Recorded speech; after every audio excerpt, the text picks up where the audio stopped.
What's up, everybody? Yeah, I'm back. You're alive. Yeah, he is alive. I did survive. You were hacking a lung up a little bit ago. Yeah, I do. I was telling you just a minute ago because we're recording on Wednesday night. That was last Thursday night that I just couldn't do it. Just could not be here for you guys, and I apologize. And so this morning, Wednesday, I woke up. I'll spare you all the gory details, but coughing and hacking stuff up that shouldn't be coming out of your throat, kind of thing. But as I got up and kind of got the congestion, resolved, standing up, this afternoon I really feel pretty close to normal. So yeah, well, that's people that listened last week, y'all got to hear. I had to helm the ship solo. I was like, because I well, and we had a communication breakdown too. It was a perfect storm. Like my phone quit working just like it did when we had the tornadoes. I don't know if they were working on towers or what. We had a T-ball game on Thursday night at 6 o'clock. I remember I was like at the ball field, and like me and a couple other coaches were like, "Was this kid coming or is that one?" We're like, "Well, none of our phones are working. Like we can't even call or text anybody." And then it was kind of during the game where I was like, "Man," because I'm out there coaching, and I was like motioning for my wife to get me something to drink. I was like, "Golly, my throat." And of course, you're hollering at the kids, and and all this. And well, I got home and I did make contact with you. I was like, I think I'll be able to gut it out. Yeah, because you were like, my voice is not great, and that's when I was like, do we need to bump it? And you were like, nah, I think I can tough it out. I said the whiskey will help. Yeah, yeah. And Buddy, over the course of like the next hour, I was like, yeah, I can't talk. Like, I can't do it. And I went to bed, and the worst part was I couldn't get a message to you. Yeah. So yeah, no phone service, because that's what I came out here, and I had turned on like often, if I ever get out here early, like y'all can't see, all y'all see is the back spread that you could see. But on the other side of that camera, there's actually I got a workbench, but I've got a TV mounted up on the wall. And like, if I get out here early, I tend to will have like Roadhouse or something playing when Bobby Lee gets here. And so I think I came out, I'm pretty sure I turned on Commando or, no, what was I watching? It wasn't Red Dawn. I can't remember. No, it was Bloodsport. I think I had on, I like the 80s. I'll usually turn on like a 80s action flick, get fired up to talk about agriculture. They go together really well. So I was watching that, and I had already poured me a glass. I think we had said like 9 o'clock. I've got the text here, and and you can see where mine failed to send to you. Yep. Yeah. but yeah, you said something about 9:15, and then at nearly 10 o'clock, you text, "Are you coming?"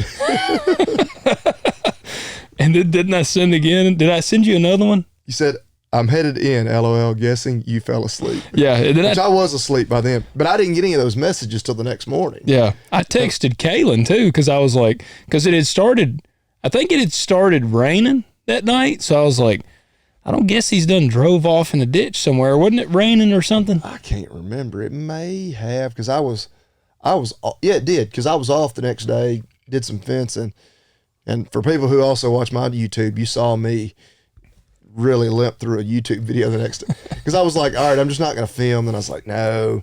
I've had the conversation, that anybody on YouTube tell you, like, you got to put out a video, even if it's a crappy one, like, you got to keep hammering them out. I actually think I had a decent video. Yeah. It just wasn't real long, and my talking was limited. Yeah. Well, that's what, I even texted Kaylin, and I was like, Bobby Lee never showed up. Did she text you back? No. Yeah, see, no, so we were in the same boat with our phone. So I actually got in my truck, and I started driving the roads. I spent I didn't go to bed till 2 in the morning looking for y'all in the ditches and stuff. But no. I live 3 miles from here. You could have walked every inch. I was like, he might have gone into Shelby County and come around. So taking the long route. Yeah, so I took all of that around. But then the next morning, you and Kaylin both were like, sorry, had no phone service. And I was like, well, I wanted to make sure he wasn't dead in the ditch. And she was like, well, I appreciate you checking. Yeah, it one of those things came on all of a sudden, and then it was.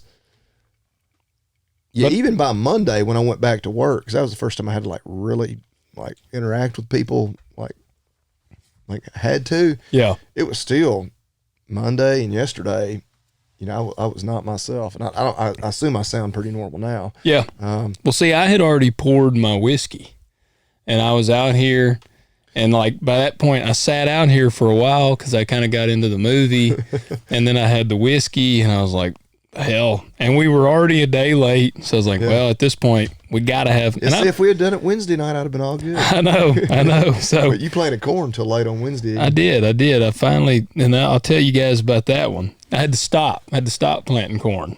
I've planted about 150 acres. Yeah, I planted till, I don't remember, 10 o'clock or 11 o'clock or something, I think. Or maybe, I don't know if it might have been that late. It was getting pretty late. Until you ran out of seed? Or? Pretty much, yeah. I planted the big bottom, and yeah, my planter started running out, so I drove it over and parked it. And man, I was making pretty good progress. I had a little trouble out of the planter, which I had just started. That's always as to be expected.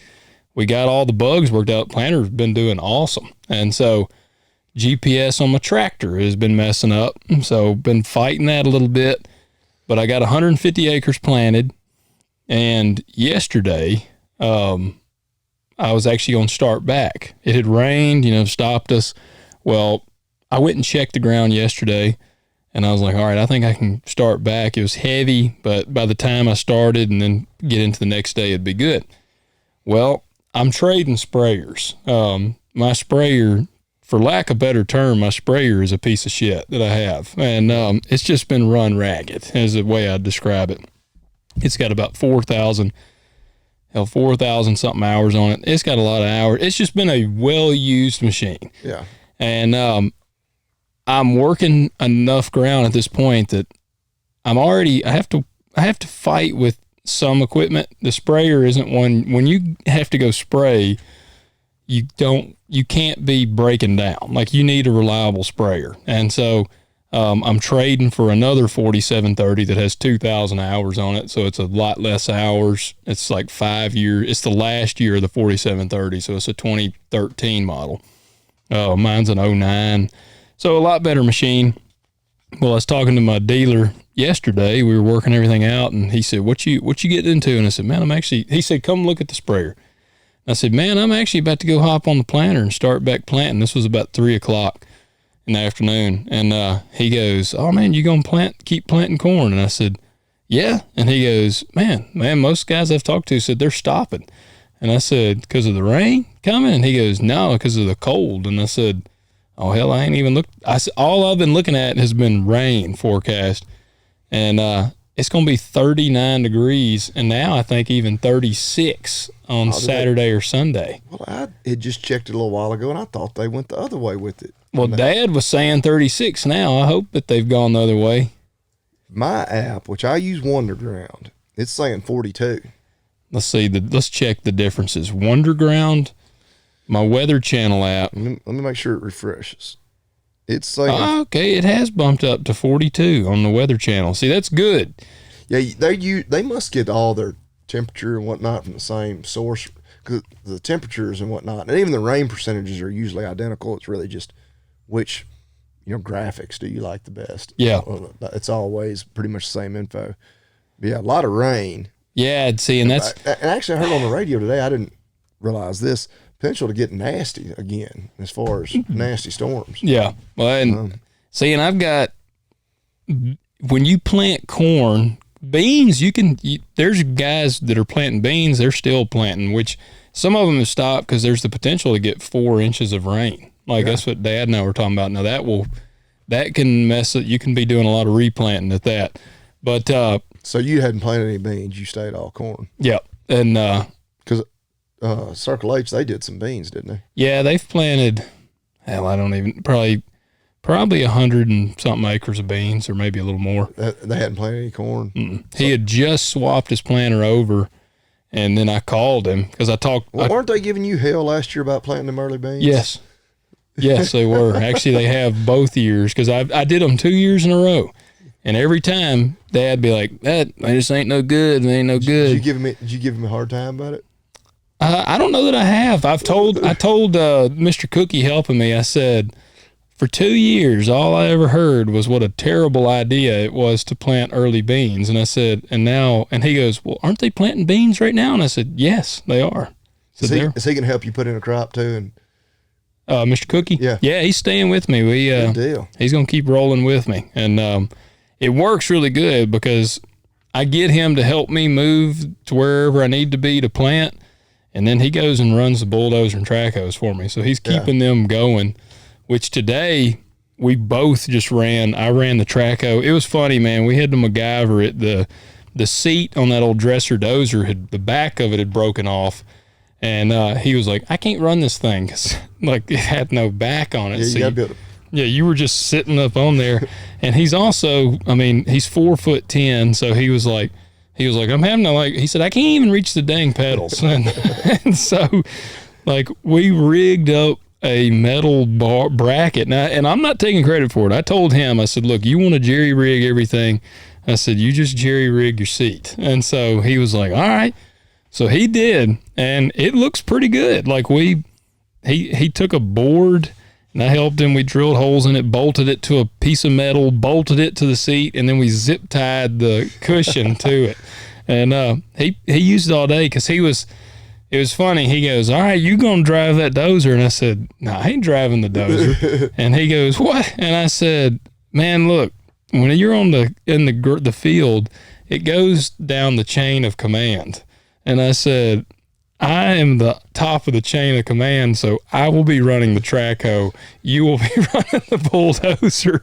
So, which he likes running the dozer, and so he ran it. But man, we've got a lot done today on there. But it just sucks. I had to stop because like corn, it can really kill your yield. Like if corn goes through a weird cold stress, and actually if it's wet and cold, is the combo. Like if it were just cold but it was dry, really the corn would just sit there for like a little bit.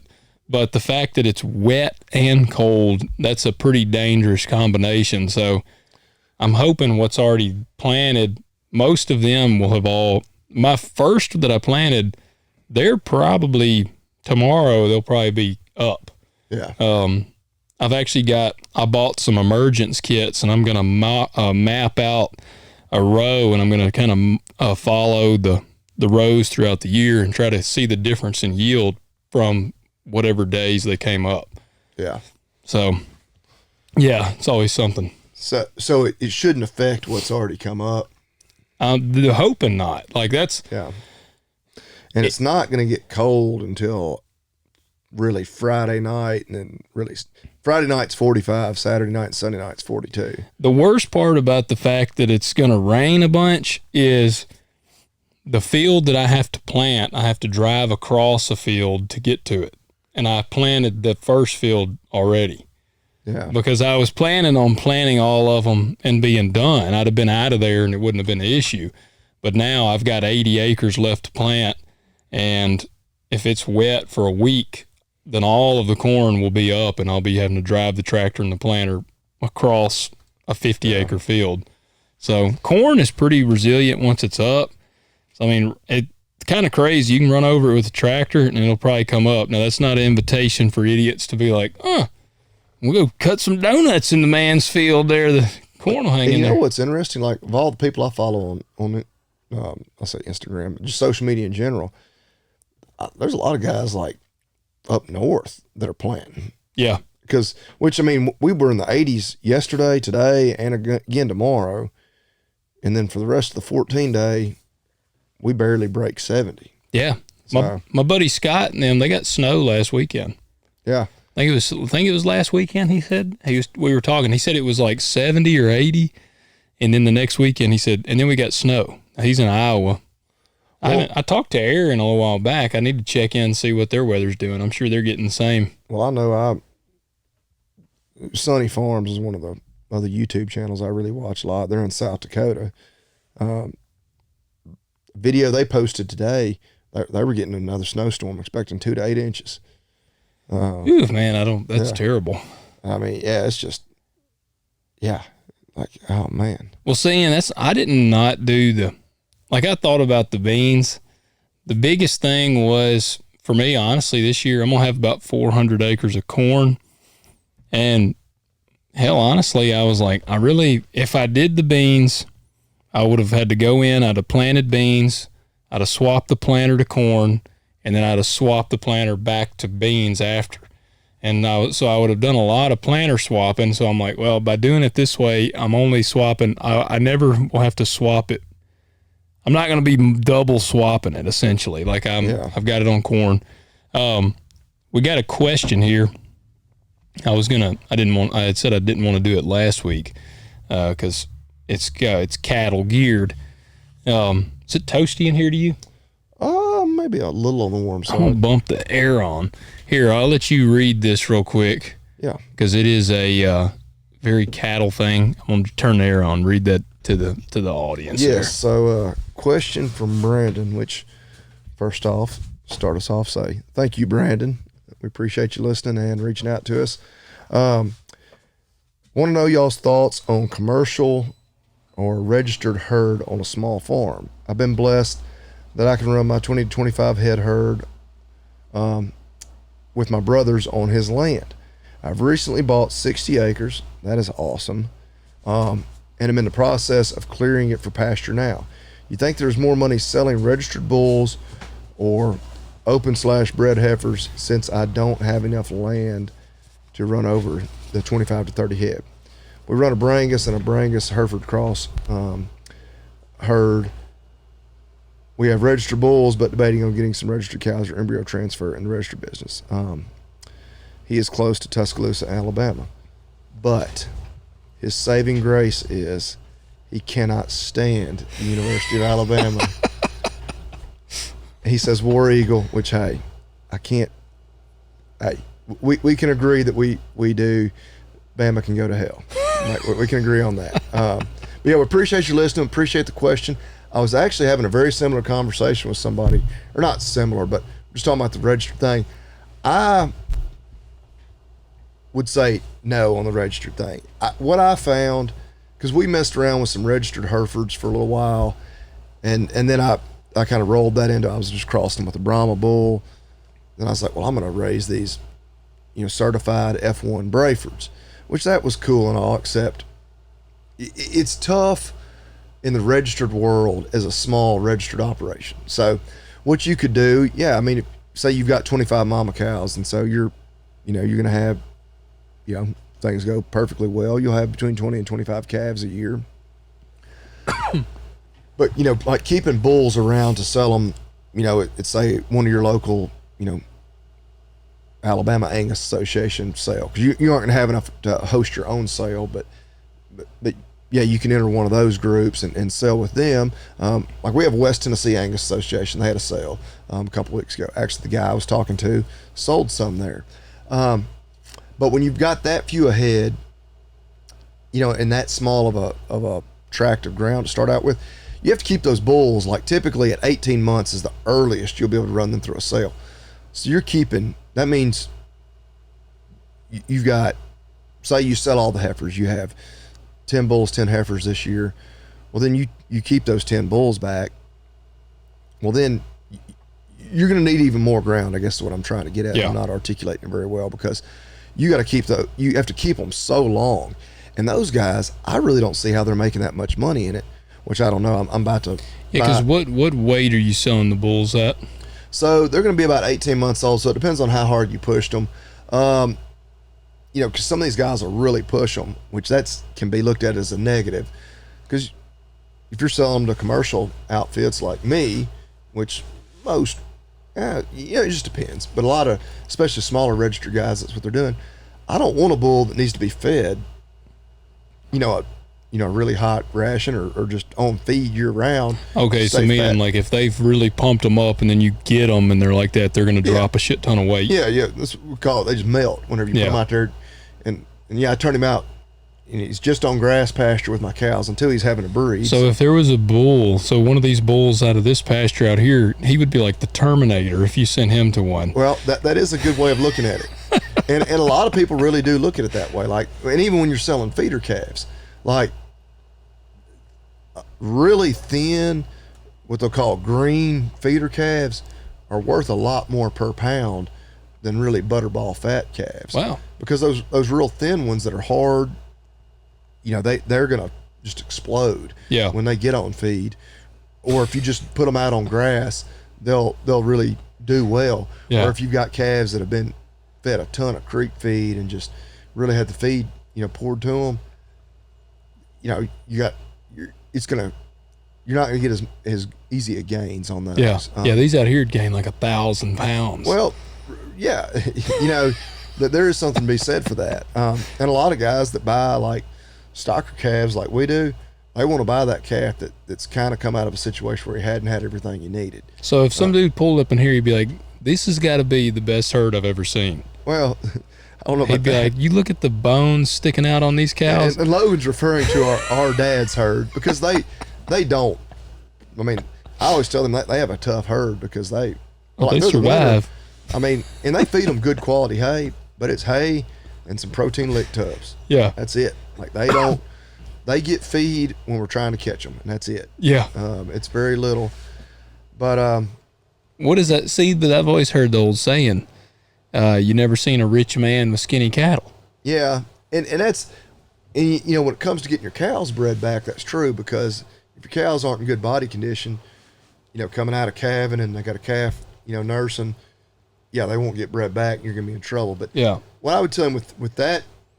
Now, before we shift gears though, so again, I'm not as versed in the cattle world, but on the registered thing, I don't remember if it was me and you or me and Brock. We're talking about the Angus thing. I think actually both. I'm pretty sure me and you've talked about it before, how realistically the Angus thing, like the registered or certified Angus stuff, that's really just a marketing ploy, like the non-GMO thing or whatever. Certified like Angus that. beef. So certified Angus beef, the elephant in the room there is, it doesn't have to be Angus genetics. Like basically a black cow. So they have to hit certain benchmarks to qualify. Yeah. One of them is they do have to be at least 50% black, which, I mean, I'm 50% black. Well, no, Elizabeth Warren, that's Native American. Yeah, it's Pocahontas. Yeah. But I identify as 50% black. Well, I'm going to California. I'm going to get that $5 million. Get the reparations. Yeah. But I mean, you could have, you literally have some that don't have maybe any Angus blood in them. But they also have to meet, some carcass trait, and I don't know all the exact, bullet points or whatever, on there that they have to hit.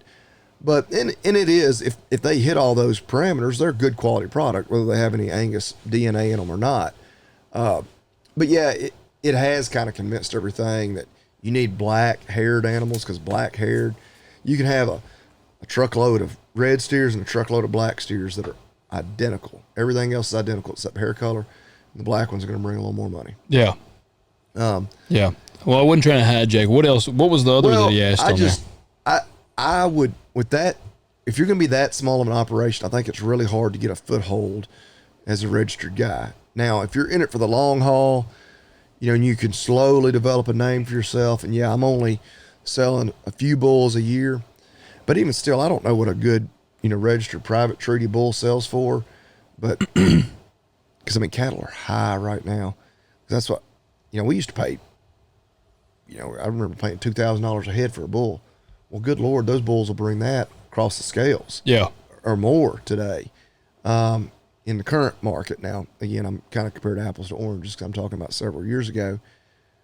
But by the time you've kept a bull that long and you've got a lot of money in him. So yeah, I don't know. I would stick to a smaller cow-calf operation, or consider just the whole stocker thing. Anytime I'm having any kind of calving trouble or any issue, my brother just looks at me and says, "Stocker cattle." Like I've had a bull that keeps getting in, won't behave, doesn't want to stay. He's about 3 weeks early. He's wanting some action. It ain't quite time for action, buddy. Any sort of calving problem. I had a cow with a rectal prolapse the other day. He's like, and those are all problems he does not have to worry about. And he doesn't have to feed cows all winter long either. Yeah. He sells them all, so his grass runs out. But there's the thing, it's kind of like even with Marcy and I, I mean, I guess we probably have like 8 cows total. But there's just something about having cattle year round. It's like, it sounds silly. Yeah, I don't know. I do enjoy it to an extent, but You'd be bummed if you pulled up and there was no cattle on your pastures at your house. There'd be a little bit of you that you'd feel like was missing. I don't know about during the winter months. Now I do like having baby calves. Like, there's just something about, it sounds corny as hell, but just seeing that new creation, I took basically 2 animals and turned it into 3 animals. Yeah. Kind of thing. Really, I'm taking about 43 animals and trying to turn it into about 75 or 80 animals. Yeah. So I don't know.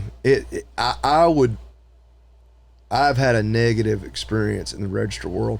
It just, and it depends. Like, if you've already got a connection, say, maybe y'all been in the register world, your parents, your grandparents. So with your name, you may have people that'll come to you.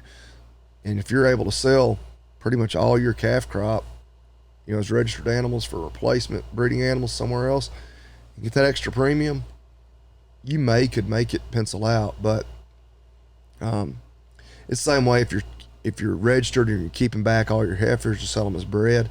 It's the same thing. Even if you're getting them bred right at a year of age to where they're going to be calving at 2 years of age, or I say bred at a year of age, you're getting them bred at 14, 15 months of age where they're going to calve at a year of age. Well, then you get them bred, say, at 15 months. Well, then, nobody's going to want to buy them that short bred. Yeah. You're going to be keeping them until they're 18, 20, probably closer to 20 months or so before they're really marketable. My gosh, you got to have a lot of extra ground, because you also got your primary cow herd. Yeah. With all their cows. Like, you run out of ground pretty quickly doing that. That's where the stocker thing is so nice, because you know how many head you can run. You buy that many in the spring. You don't have to worry about having any hay or feed to put up for the winter. But again, too, if you've got, say, maybe you've got a lot of hay ground, or y'all already put up a lot of hay, yeah, cow calf. But I'd probably stick with the commercial side of things. Yeah. Is the short answer. The niche thing, on the niche end of things there, I've talked about it on here. I tried to get Bobby Lee to go in with me and we start raising bucking bulls, and he didn't like my idea. And I shared, did I share on here the farms about the specifically raised horses? Oh, yeah. I was thinking the horses that have micro penis. Yeah. So that you don't feel like intimidated whenever. So you can ride them and not have them show you up. Yeah. Because then your woman's with you and she can look over and she'll be like, wow, yours is bigger than a horse's. Yeah. And the guy was like, hung like a horse. Well, and like on the niche thing though, seriously, because we pivoted very quickly from registered Herefords to doing those Brafords. Because a Braford, an F1 Braford, Brahma Hereford cross heifer, is very desirable in the South. Excellent mama cows. But if you're just breeding like we were, half your calves, newsflash, are males. Yeah. They can't simply, it'd be nice if I could go out there and be like, yeah, even these bull calves identify as heifers. Yeah. So I need heifer prices for them. Maybe you should try that now. But the bull calves aren't worth much, because what are you going to do with them?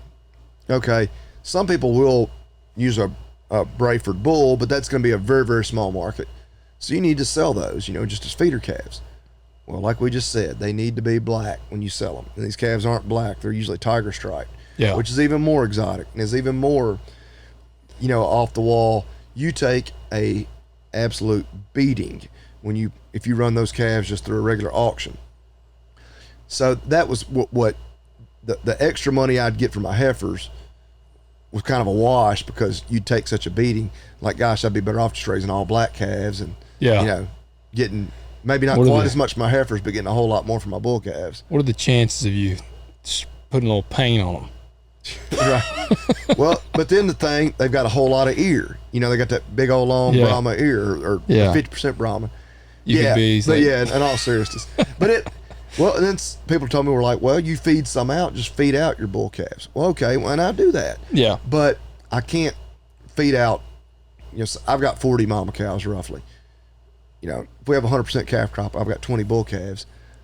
I'm only feeding about not even half that many a year. Well, now fed out 8 this year, and so it was too much of a niche, and it was too big of a pain in the butt. Well, I was going to ask. Same thing. I needed to keep the heifer so freaking long before I sold them. But on their coat, like that F1, you said they got that tiger stripe.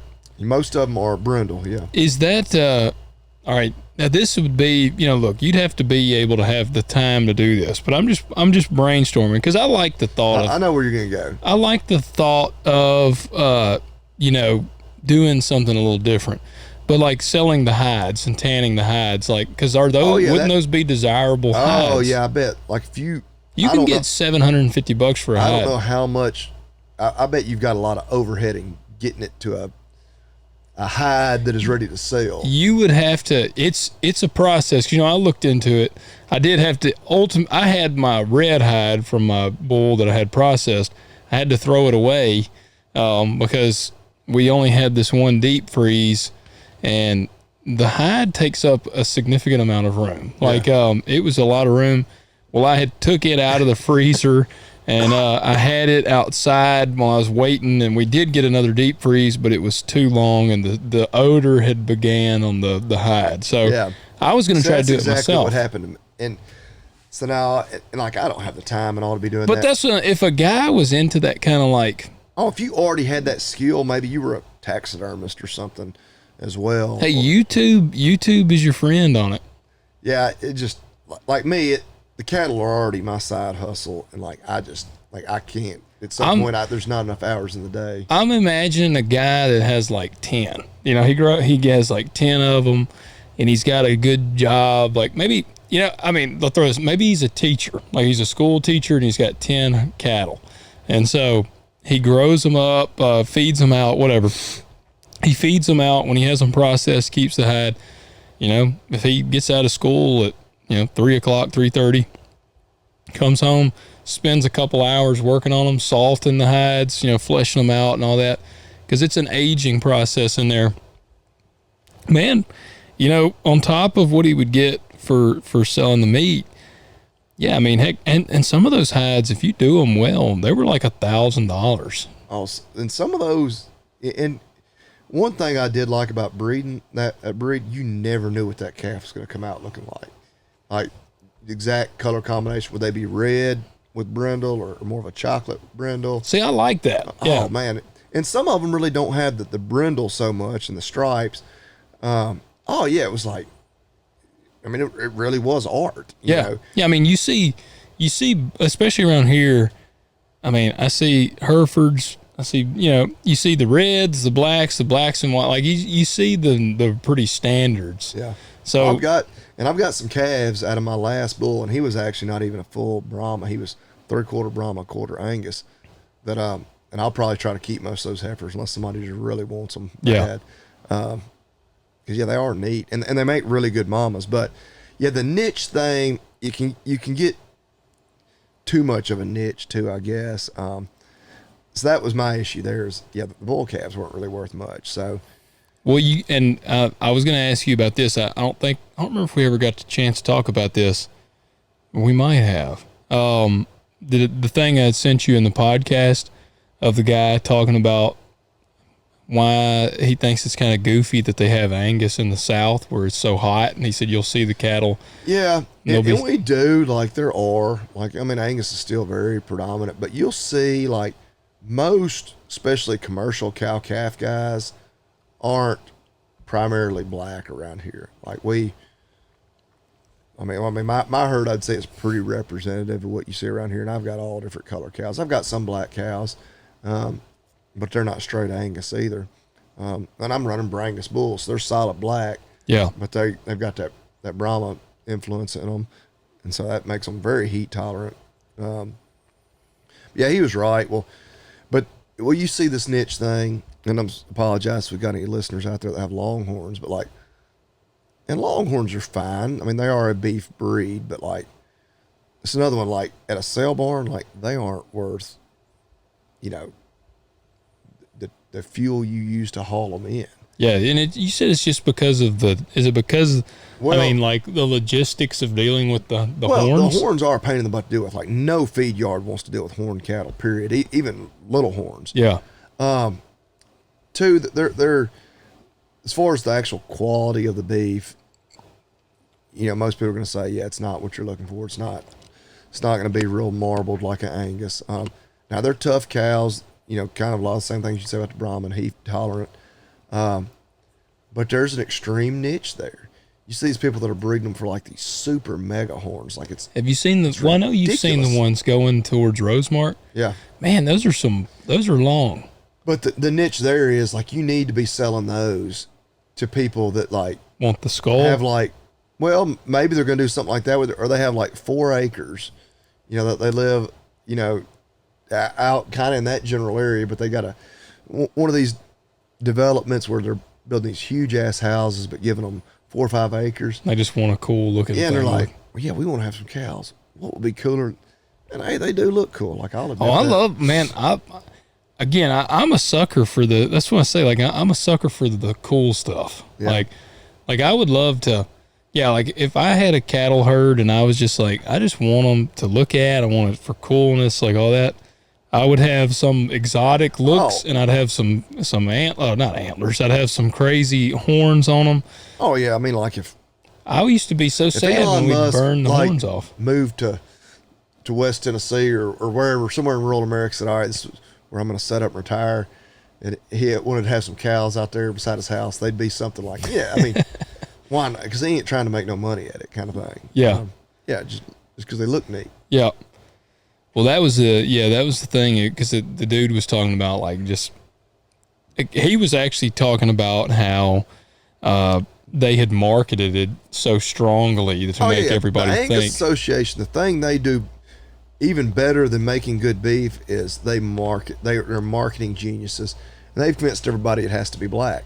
Yeah, which is fine. Like that's why I say I've got Brangus bulls. My calf, which a Brangus. And I won't get too deep off into the genetics, but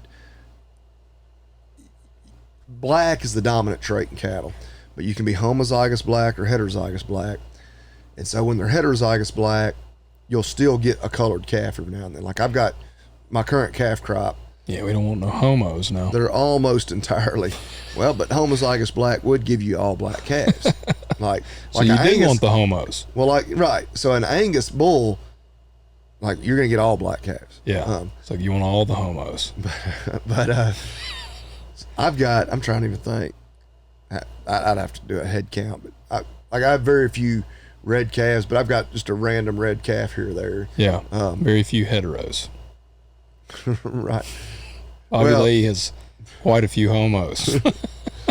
Well, actually, you can't even say with I guess genetic testing, but yeah. When they're black, they could still carry the red gene. Ah, okay. It's a recessive trait. So it could swing either way. Yeah, it can go either way when they're bi-curious. Yeah. So we'll call this episode All the Homos. That's what I was thinking. I don't know how well that would fly. We might get a shadow banned by big media, big tech. Yeah. Well, yeah, no, that's oh, that's pretty wild. I mean, it is crazy to me. Now, all right, I'll ask you too then this. If you were going to, if your whole purpose was to grow some cattle to then sell and try to have very high quality like steaks, like you wanted to get them processed and you wanted people to be like let's say you got in with one of your local restaurants and they're like, we want to buy your beef to put in the restaurant, you know, and they're going to have on the menu, like when they got their $75 filet mignon or their like $70 ribeye, and it says from Hurricane Creek Farms, what kind of cattle would you go for with that? I don't know that I would necessarily change a whole lot. You might want to back off on the Brahma influence a little bit, but because they're leanness. I don't know that they'll marble quite as well. I would need to get some feedback. It'd probably take a few years of tinkering with it. But I think a lot of that like you can feed them to get them there. Yeah. With other breed composition. 'Cause I mean, I'm selling beef right now. My wife delivered some today. Now, if you had to do, it was like kind of one of those, almost like the hippie thing where it's like, it's got to be grass fed, grass finished. That's what all the people get up in arms about. It I really don't know. You're probably. I would probably steer clear of that. Like I would just tell them that particular restaurant, they'll need to source that elsewhere. I'm going to find out a little bit. I've got 2 more kill dates next week, but I've only got 1 steer left. Yeah. And so I'm killing a cow, and I mean, you bastard. She's she's going to die one day, one way or another. I'd rather her dying up my freezer than her dying eaten by buzzards. Buzzard meat, yeah. Yeah. So, and she's, I mean, through the winter, you might watch my YouTube. They've got hay and the protein supplement, the liquid protein, and they get, trying to think, feed probably 150 or so pounds of feed a day to 40 heads, so about 4 pounds of feed a day. So yeah, they get a little feed, but here for the last 6 weeks or so of her life, she's just been on grass because we've had good grazing for a month or so now. So we'll see. I imagine it's still going to be pretty good beef. I mean, she's an older cow too, so it wouldn't have mattered if I'd put her up with my steers and fed her. 2, she's already butterball fat. Yeah. That's one reason why I picked her to be the one I was going to kill. Well, the primary reason was she didn't get bred last year. Yeah. So that's really the reason why I'd say that's a pretty bad strike against them.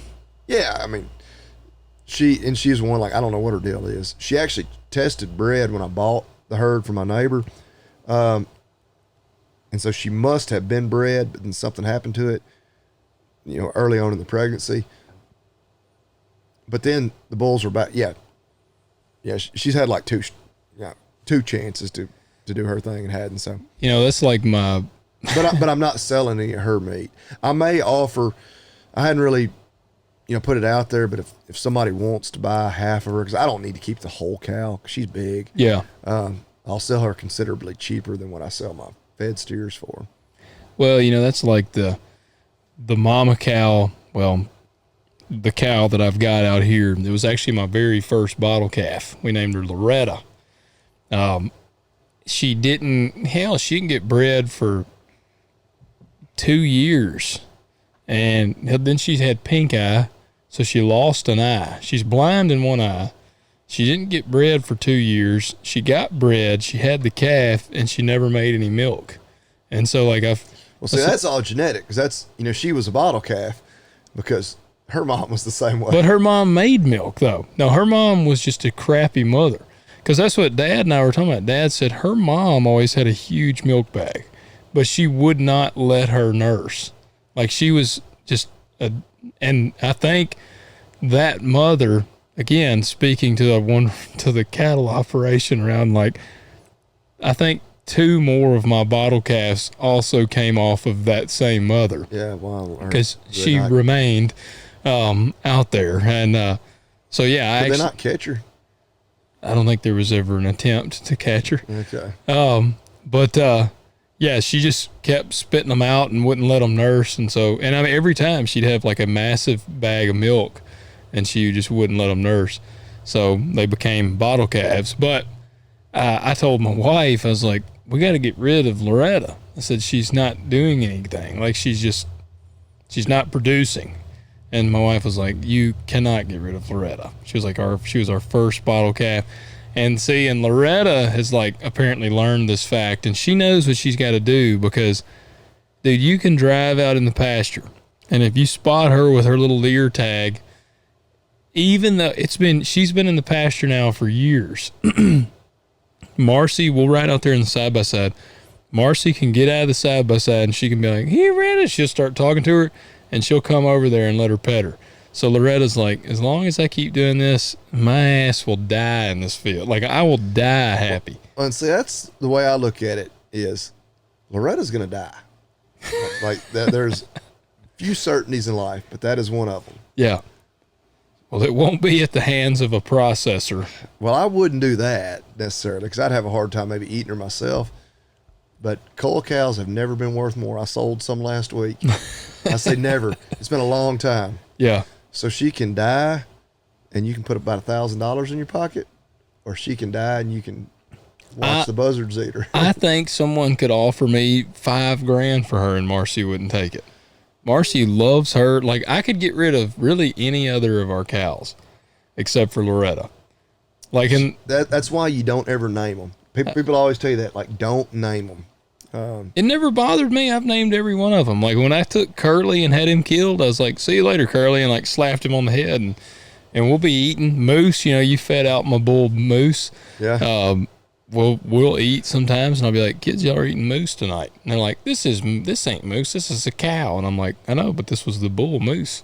Well, that's like, what my kids asked, and it's just funny the way and I love it the way we raised our kids. They're like, what are we eating? And they're like, no, which one? Yeah. And I'm like, I don't remember which. 703. Yes, it's a number. I'm like, yeah. I usually can pull out my phone. I can go through my notes and like, oh, this is a number. Yeah.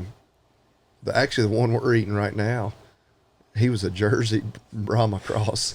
So I had the one old Jersey nurse cow we kept around, and she got, of course, we were breeding her to our Brahma bull back then, and we about cleaned the freezer out because we're gonna, like I say, I got 2 more going to the processor next week, and we're keeping at least part of that cow. Well, I am loaded. You know, we got a full cow. You know, that Curly, we got all of him. I mean, I don't know what y'all's eating habits are, but I doubt like It is going to take us a very long time. you're gonna need to give some to your dad. I've been giving it away. We got that huge deep freeze in there that's the size of this table, and it was so full. Like, cause I had some deer meat in there. I had some other meat. Like, it wasn't just that. I mean, I still had a little bit of the moose. I had a little ground, just maybe like 4 packs left of him.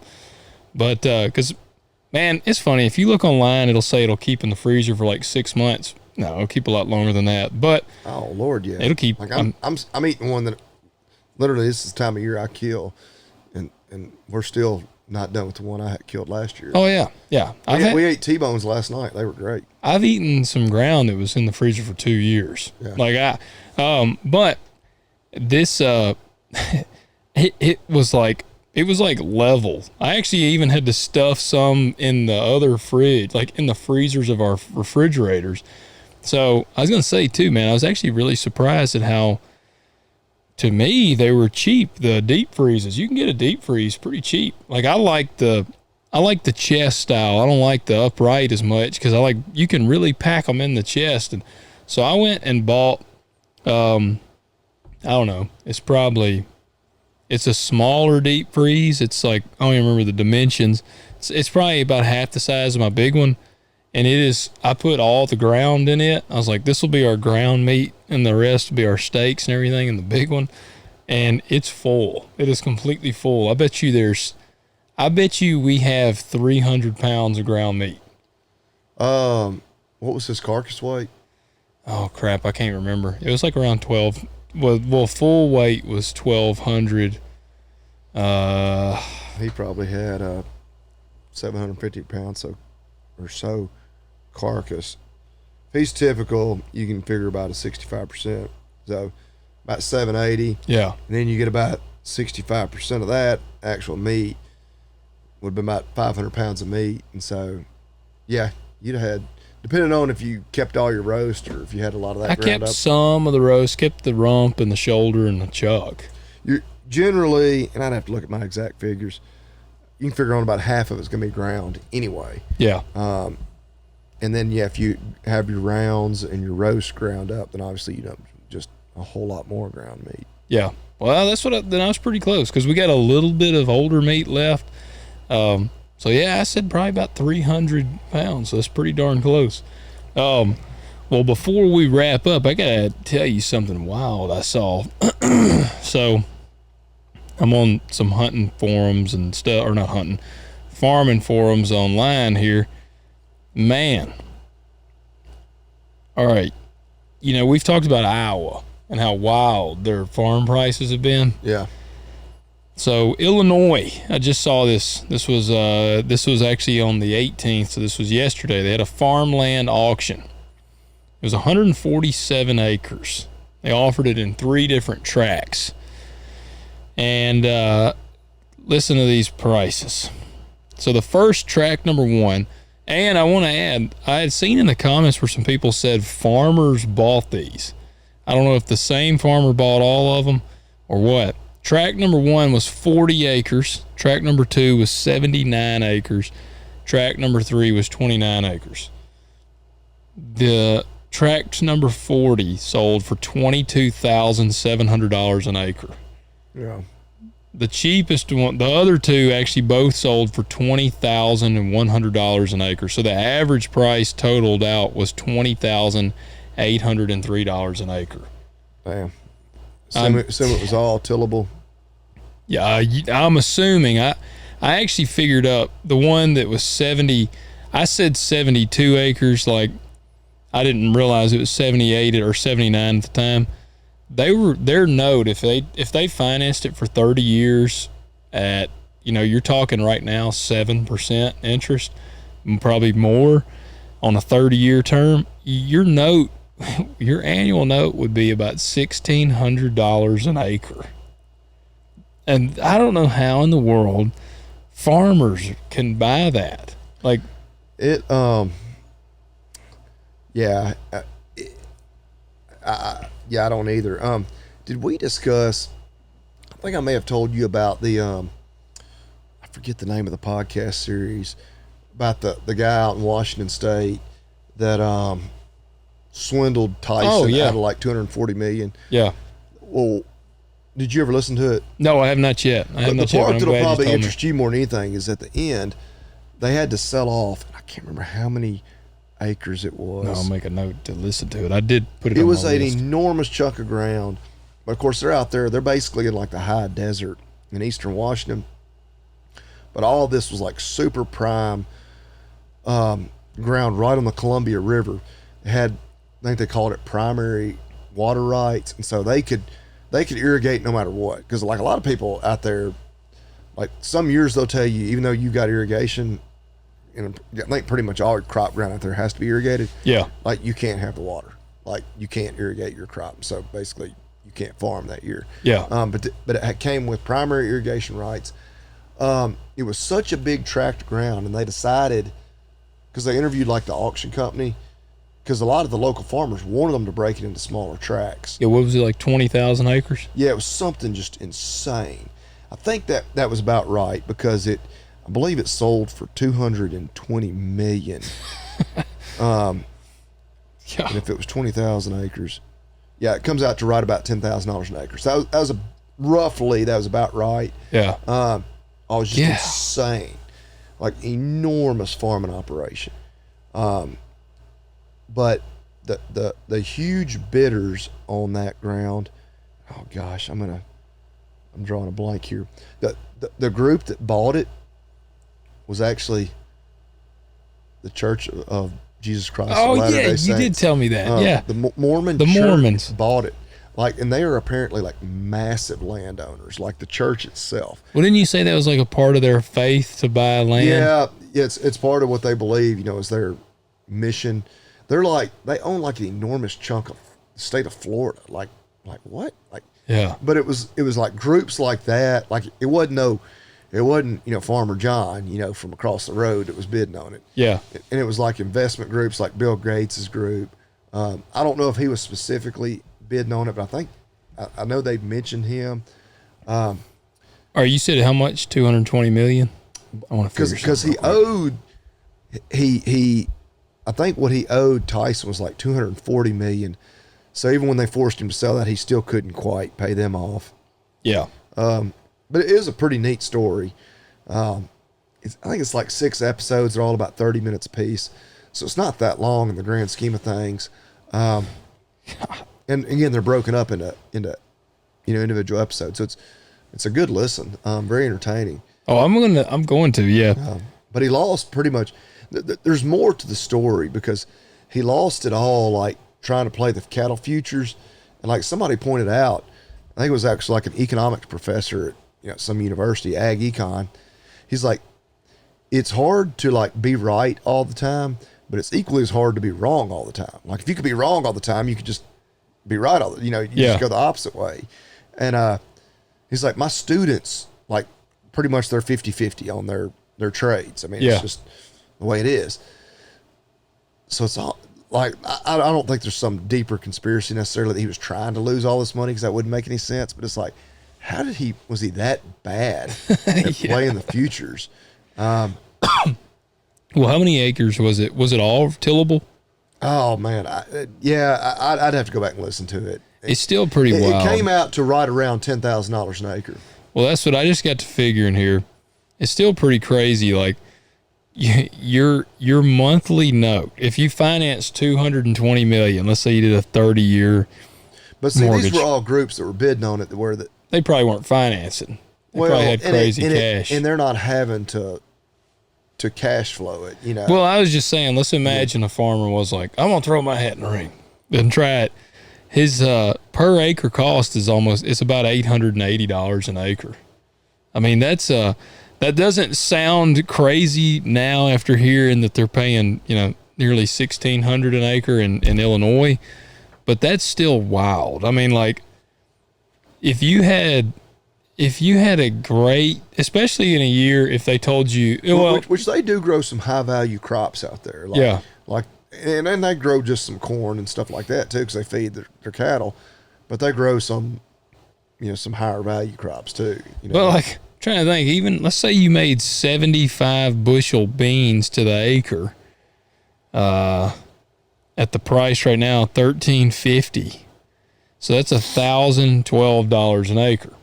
All right, let's subtract your $880 an acre. All right, you're left with $132.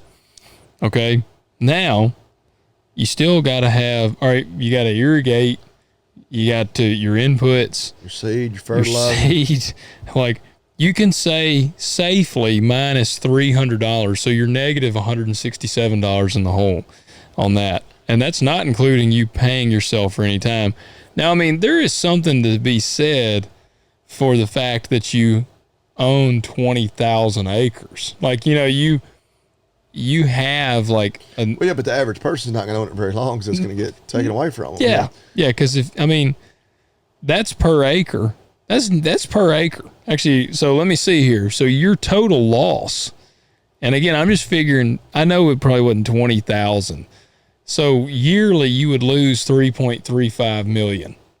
Yeah, that'd be about for 1 year, it'd be really cool to work about 20,000 acres, and then there'd be another farm auction. But that was a neat podcast. Yeah, I'll look at I got it in here. I'll tell everybody the name. Yeah. Because I had added it on my list. Let's see here. Podcast. The Ghost Herd. There, that's it. Yeah. Yep. It's a 6-part story. Yeah. Yeah, I'm gonna check it out. Do you got the deal today? Well, let me cue up our leader. Where is he? I'm gonna download it. We need to download it on here somewhere. With 2 words. Made in America. My favorite 2 words. Your favorite president. Let me go to my list because I know I've got a company or two. Oh, somebody did write in and asked. They said they wished we would put a list out of all of our companies. They said that one of their favorite things that we do is actually the American-made company, and they said they wish that they could find a list of all of them. I've got it here in a iPhone note of file. All of them. Yeah, I've got every one we've ever done. Okay, well, send me that, and I'll figure out a way to put it on the website. All right. I'm gonna go with one, and I know all their tools aren't made in America. I imagine most of them aren't, but I have a Cobalt air compressor. Like the Lowe's brand or whatever. Yeah. It's got a big old made in USA really? sticker on it. Yeah. That kind of surprises me a little bit. A little bit. I imagine like the wrenches and pliers and all their other, smaller. I got a Cobalt toolbox right over there. but I got an air compressor. I got a pretty good size. I don't know. It's probably 30 gallon. Yeah. It made in USA. Nice. It's actually one I've had on my list for forever. Just because I'm a little bit conflicted, like the big companies like that, especially that sell at a big box store. Because hey, we're all about supporting your local small business. But yeah, my Cobalt air compressor is actually made in the USA. Well, there you go. And like I said, I got a toolbox by them there. Now I have no clue where it's made, but it's a good toolbox. I do like I like them. So I wouldn't be opposed. And actually, I may have a Cobalt air compressor no, I think it's Chicago Pneumatics. All right. Well, there you go. I have to check out the Cobalt. Yeah. Is it one of them stand-up type or? Yeah. And it's like on the 2 wheels. So it's semi-mobile. Yeah. But yeah, it's been a good one. I've had 0 issues out of it. Well, there you go. Guys, of course, check it out. I mean, it's made in USA. Like, yeah, you shouldn't. It'll never tear up. that's right. Guaranteed lifetime warranty. Forever. Don't tell them I told you that. Yeah. But tell them Talk Dirt to Me sent you there. For their warranty. That's right. They told me it was a lifetime warranty. No questions asked. There you go. Yeah. Guys, appreciate y'all tuning in. We hope you enjoyed this episode. Went a little deep dive on the cattle side today, and Bobby Lee's he's choking on some moonshine over here. But please go to talkdirtpodcast.com and submit your questions on there. Again, we appreciate everybody that reaches out to us. You can reach out to us on YouTube as well, on our YouTube channel. If we ask if you watch on YouTube, please hit that like button, hit subscribe. We've gained quite a few subscribers. It's growing pretty well on YouTube. I've noticed that, and I didn't check it the last day or two for comments with questions, but I need to. I got on there yesterday and was responding because that's what I checked, and I was like, we got some we hadn't wrote back to, so I jumped on there. But guys, we appreciate that. If you listen, please leave us a rating and review. You know what we didn't talk about tonight? The mRNA vaccines. Well, I was going to go with Farmer Wants a Wife, but... Well, dude, man, and what a dang thing happened, too. Like... Oh, yeah, Hunter... man! The girl that he was probably going to marry, granddad died. All right, we can do like a 2-minute breakdown. Yeah, we gotta go into this real quick. For those of you that have been listening for the Farmer Wants a Wife... We have some people that have to be watching that show. So, yeah, Hunter, the guy from Georgia...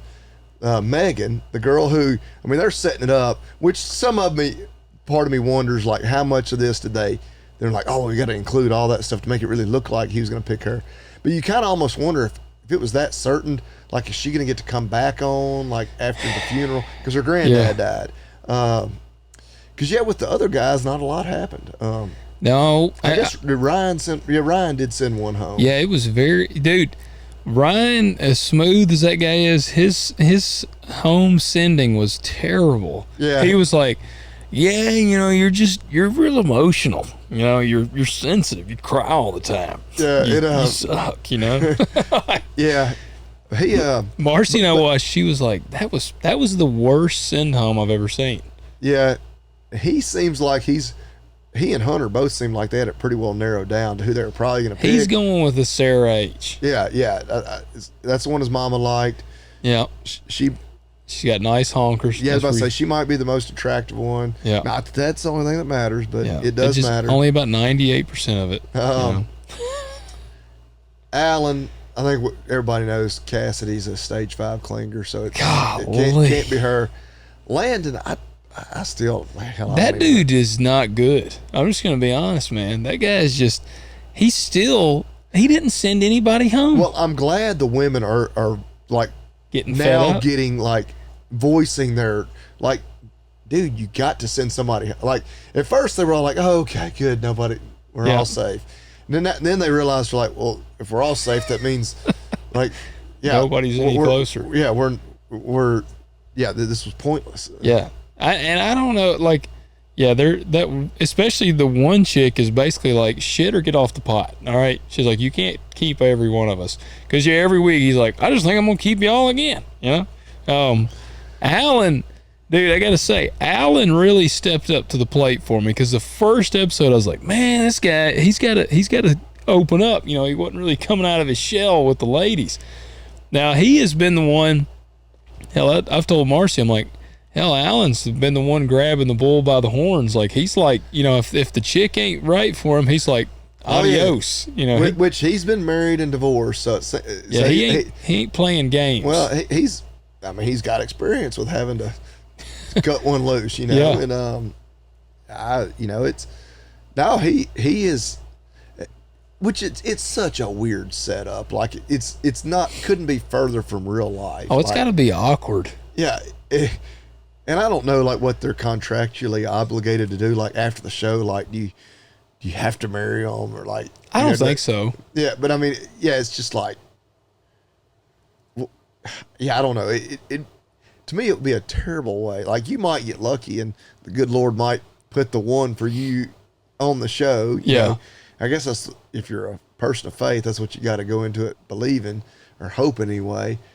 But yeah, it's just like, this couldn't be further from anything that would be reality. Like for reality TV, it ain't anywhere close to reality. Well, and like, could you imagine trying to actually like go on a date and like get to know somebody with cameras all around? Like that would be so awkward. Well, and then there's like, and say y'all really do hit it off, and the producer's like, whoa, this is just episode 2. You still got these other 4 girls. Yeah. Like we got like 8, 10 episodes, whatever to fill. You can't just like you gotta, even if you know that's gonna end up being the one, you still got to go along with it and do some dates with these other girls and all this other stuff. Yeah. Well, I'm gonna tell you, I'm kind of torn with Alan on the 2, on Kelsey and Rebecca, because before I was full blown Kelsey, but man, old Rebecca's pretty cool too. Yeah.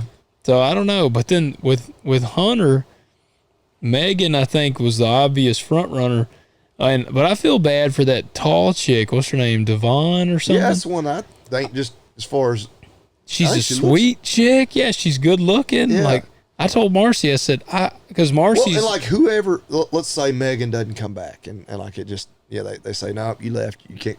Yeah. Like whoever ends up, air quotes, winning out of his girls is going to be like, so am I here or are you going after Megan? Did I just win by default because Megan's not here? Yeah.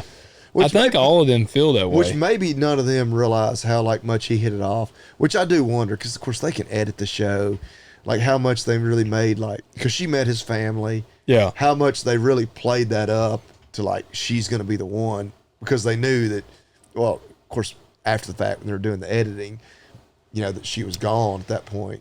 Man, I don't know. Just to ratchet up the drama. I don't know, because, he goes back and he, like, doesn't even stay with them at dinner. He's like, I got to go. And he just, like, leaves, and they're like, oh, okay, I guess we should go. Like, but no, there's something. Marcy was like, he's got the best group of girls of all of them. Yeah, he does. And that's what I said. Yeah, I think so. Because, see, they even were, like, helping. They actually were, like, cleaning up the barn and taking care of his chores while he was taking her to the airport. Yeah. And like, none of the other chicks, they were all like squealing and scared of poop. Cassidy, that crazy chick, she was like freaking out about getting some cow shit on her hands. Yeah, Alan, they did go help a buddy work some calves, and it was just. I will give a shout out here to our buddy Zach. Zach is a listener of the show. Zach, you're the man. Zach is trying to help us out here. Look, we don't know if this will happen, but Zach is trying to help us get old Alan on the show. Yeah. Now, I don't know the show. I'm not sure how much it has left. If we can get in touch with Alan, it might be one of those. Any of them, but Alan's the one. Yeah. Tennessee boy. Alan or Hunter would be the coolest. We have some loose connections to Alan. So. Yep. So, but we've got some feelers put out there for Alan. And again, who knows? It could have to be one of those things where maybe if he would do it, he'd be like, I can do it, but it's got to be after the show finishes. Oh, yeah, I'm sure it does. Which, by the time this episode, Talk Dirt to Me, drops, there'll be another episode of Farmer Wants a Wife, because I guess it just went off. It aired tonight by the time we started recording. How many is there? I don't know. I think we had said like 8, which that's what I was thinking. was last week number 6. I think so. So it may have just been tonight's, and then next week maybe the finale. So well, maybe we'll get old Alan on here. I would think it would almost have to be the finale because it's getting like they've all done. By I assume tonight's episode, they've done solo dates with everybody. Like, it's time to.